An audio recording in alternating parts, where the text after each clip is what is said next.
You just hit $50,000 in your savings account. You finally did it. You feel proud, secure, responsible. And you're standing on a financial cliff you don't even see. I'm Ava, and that $50,000, it's not the finish line. It's the most dangerous trap in personal finance. And in the next 8 minutes, I'm going to show you exactly why this specific number ruins more financial futures than being broke ever could. Hit subscribe if you want the truth about money that nobody else will tell you. And smash that like button if you're ready to stop making the mistake that keeps people stuck forever. Here's what I mean by dangerous. When you have $50,000 saved, you're not poor anymore, but you're not wealthy either. You're stuck in this weird middle zone where you feel too comfortable to take risks, but not comfortable enough to actually win. And here's the trap. That feeling of security is about to cost you everything. Because at $50,000, most people make one of 3 catastrophic decisions. And I'm going to show you which one you're probably about to make and what it's going to cost you over the next 20 years. Path 1. You keep stacking cash. You hit $60K, then $70K, then $100K in savings. You feel safer every month. Your parents would be proud. Except inflation is eating you alive and you don't even notice. Path 2. You finally feel rich enough to upgrade your life. New car, nicer apartment, that vacation you've been putting off, and boom, you're back to $20,000, starting over, wondering why you can never get ahead. Path 3. You freeze. You're terrified of losing what you worked so hard to build, so you do nothing. You don't invest it. You don't use it. You just sit there, paralyzed by the fear of making the wrong move, and the opportunity cost destroys you. Here's what nobody tells you. All 3 paths lead to the same place. You'll still be struggling financially in 10 years, just in different ways. But there's a 4th path most people never see, and it requires you to do something that feels completely wrong. Let me show you what $50,000 really means. If you leave it in savings at 5% interest for 20 years, you'll have $132,000. Sounds good until you realize that's only worth about $73,000 in today's money after inflation. You worked for 20 years and went backwards. But here's where it gets insane. That same $50,000 invested in the stock market at 10% for 20 years becomes $336,000. After inflation, that's still $185,000 in real purchasing power.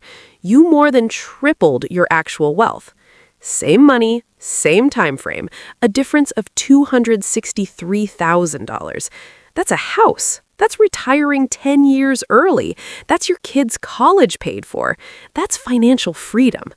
The question isn't whether you can afford to invest your $50,000. The question is whether you can afford not to. So why don't people invest at $50,000? Because it's finally enough to lose. When you had $5,000 saved and the market crashed 30%, you lost $1,500. That hurt, but you could recover.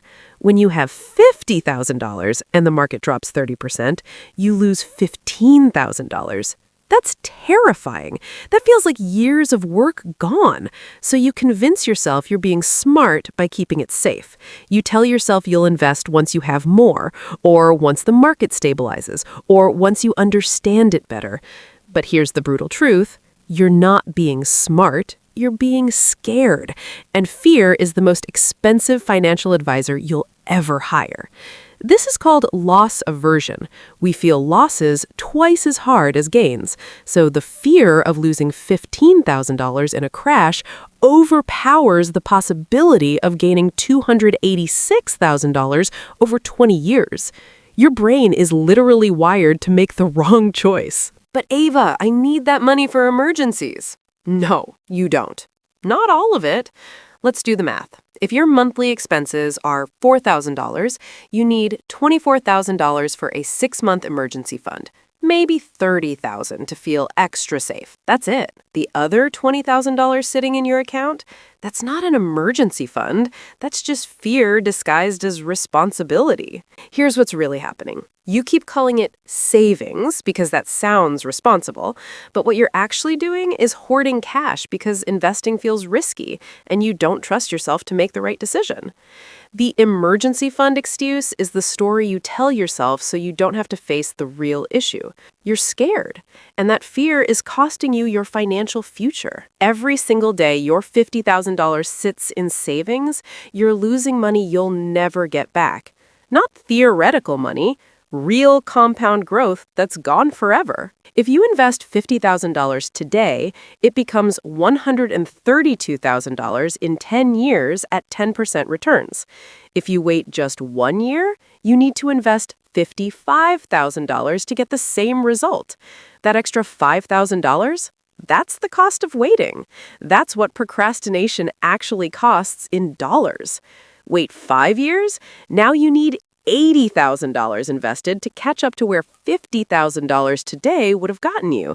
You're working harder for the same outcome because you were too scared to act when it mattered. This is why rich people get richer, not because they have more money, but because they understand time is more valuable than money. They invest immediately. They let compound interest work for decades. They don't wait for the perfect moment. The perfect moment was yesterday. The second best moment is right now. Here's what makes $50,000 specifically dangerous. It's enough to give you a false sense of security, but not enough to actually secure your future. You look at that balance and think, I'm doing okay. I'm ahead of most people.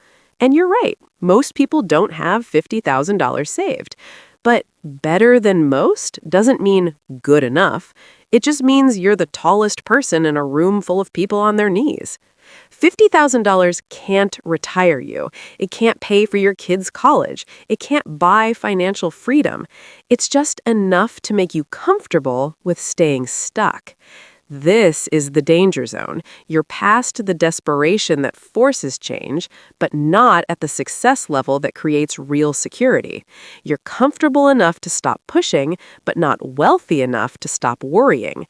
And that comfort will keep you trapped for the rest of your life unless you make a different choice. So what's the fourth path? The one that actually works? You keep 6 months of expenses in cash.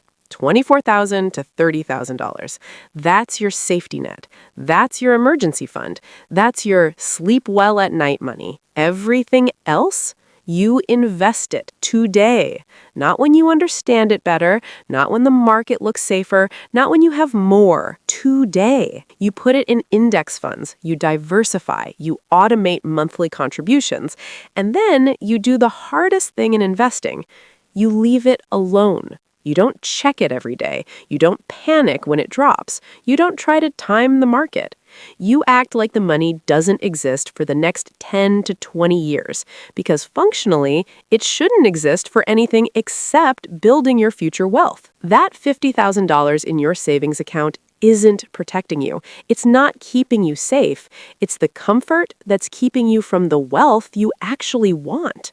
The longer you sit at $50,000, the longer you stay stuck in the dangerous middle.